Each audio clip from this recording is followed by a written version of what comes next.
Verset 1.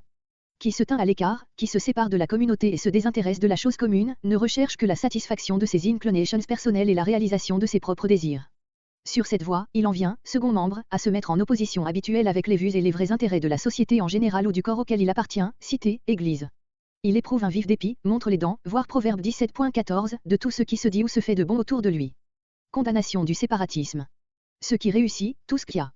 Voir Proverbe 2.7, note. Verset 2.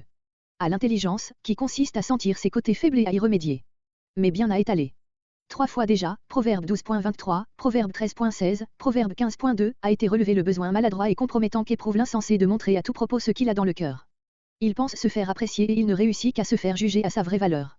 D'autres mettent ce verset en relation intime avec le précédent, tels et semblables esprits n'écoutent ni ne défèrent à aucune raison qu'on leur puisse alléguer et s'opiniâtrent à vouloir faire valoir leurs fantaisies et imaginations, Pierre de Launay. Verset 3. Quelques-uns remplacent le méchant par la méchanceté, pour établir un accord avec les substantifs abstraits qui suivent. Modification inutile, car, pour que paraisse le mépris, la honte et l'outrage, il faut d'abord que soit intervenu un personnage dont les paroles et les agissements entraînent ce triple résultat. Le méchant n'a qu'à entrer en scène et à parvenir au pouvoir pour que son action délétère se fasse sentir, mépris qu'il a des autres et de leurs droits, honte qui en rejaillit sur ceux qui sont entrés en rapport avec lui et outrage dont il finit par les abreuver. Verset 4. Salomon a souvent blâmé le vain parler, voire verset 2. Ici il fait l'éloge de la vraie éloquence et exalte la parole humaine. D'un homme, qui mérite ce nom. Ses discours sont dignes de toute réflexion, ils sont puissants, ils sont bienfaisants. Verset 5. Comparez Proverbe 17.26. Avoir égard à la personne du méchant, lui donner raison, parce qu'il est influe. En faisant fléchir et non pas, pour faire fléchir. Le but n'est pas de faire tort au juste, mais on ne peut faire des faveurs aux coupables qu'au détriment du juste. Verset 6. Amen. Les querelles, littéralement, viennent avec. Les unes ne vont pas sans les autres. Comparez pour cette tournure Psaume 66.13. Les coups sont la conséquence logique et naturelle des propos qu'il se permet. Comparez Proverbe 17.19. Verset 7. Pour le premier membre, comparez Proverbe 13.3, pour le second, Proverbe 12.13. Un piège pour son âme, pour sa vie, un piège qu'il se tend à lui-même. Verset 8. Après les dangers des paroles de l'insensé, versets 6 et 7, l'attrait de celle du médisant. Du rapporteur. Voir Proverbe 16.28, Proverbe 26.20-22. Les gens écoutent avec avidité les mauvais rapports qui leur sont faits, ce sont pour eux des friandises, Proverbe 26.22. La seconde partie du verset développe l'idée que les nouvelles les plus fâcheuses pour la réputation d'autrui, trouvent toujours un accès complaisant dans le cœur naturellement malin de l'homme. D'autres établissent entre le début et la fin du verset une relation d'opposition, les paroles d'un rapporteur paraissent douces, au palais, mais elles descendent jusqu'au fond des entrailles, et y produisent de l'amertume. Comparez Apocalypse 10.10. Verset 9. Du dissipateur, littéralement, de celui qui détruit, la fortune déjà faite à la tête de laquelle il se trouve. Fainéantise et humeur dépensière conduisent au même résultat, la misère. Pour le second membre, comparez Proverbe 28.24. Verset 10. Le nom de l'Éternel, la révélation de l'Éternel. Dieu se fait connaître par son action dans la nature et dans l'histoire et son nom est le résumé de l'impression qu'il produit ainsi sur le cœur de l'homme. Il faut mettre sa confiance en ce qu'on connaît du vrai Dieu. Une forte tour. Comparez Proverbe 29.25 et Psaume 61.4. Verset 11. Après la forteresse sûre, la forteresse imaginaire. Voir Proverbe 10.15, note.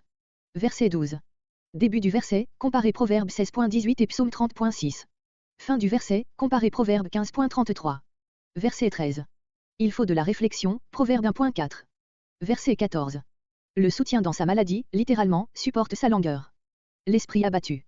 Voir déjà Proverbe 15.13 et Proverbe 17.22. L'esprit a pour fonction de maintenir dans l'homme l'équilibre moral. Il doit avoir la haute main dans l'être tout entier. S'il manque à sa mission, il n'y a plus d'espoir. Voir cependant Ésaïe 66.2, Dieu porte ses regards sur celui qui souffre et dont l'esprit est abattu. Verset 15.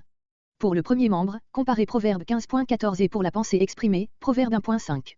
Pour comprendre tout le prix de la sagesse, il faut avoir déjà une certaine mesure d'intelligence. C'est précisément cette condition préliminaire qui manque à l'insensé, Proverbe 17.16. Verset 16. Un présent, non pas fait en secret à un juge pour le gagner, le terme employé ici est différent, mais offert à proposer en bonne conscience.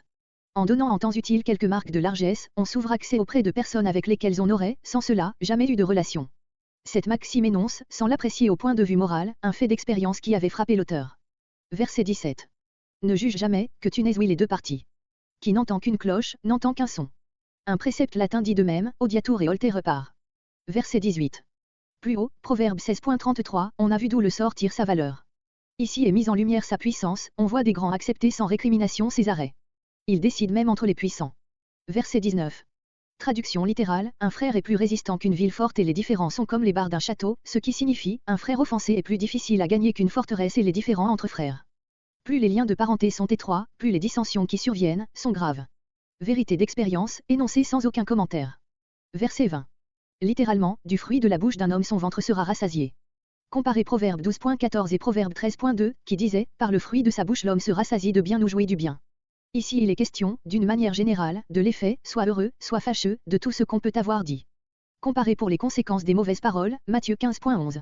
Verset 21. L'auteur insiste, comme Jacques, sur la puissance de la langue dans toutes les directions. Comparez Proverbe 12.18, Proverbe 15.4. Aimer la langue, c'est, comme aimer la vie, en faire un bon usage, Psaume 34.12-16, 1 Pierre 3.10. Verset 22. Une femme, sans adjectif qualificatif, une vraie femme. Voir verset 4, les paroles de la bouche d'un homme.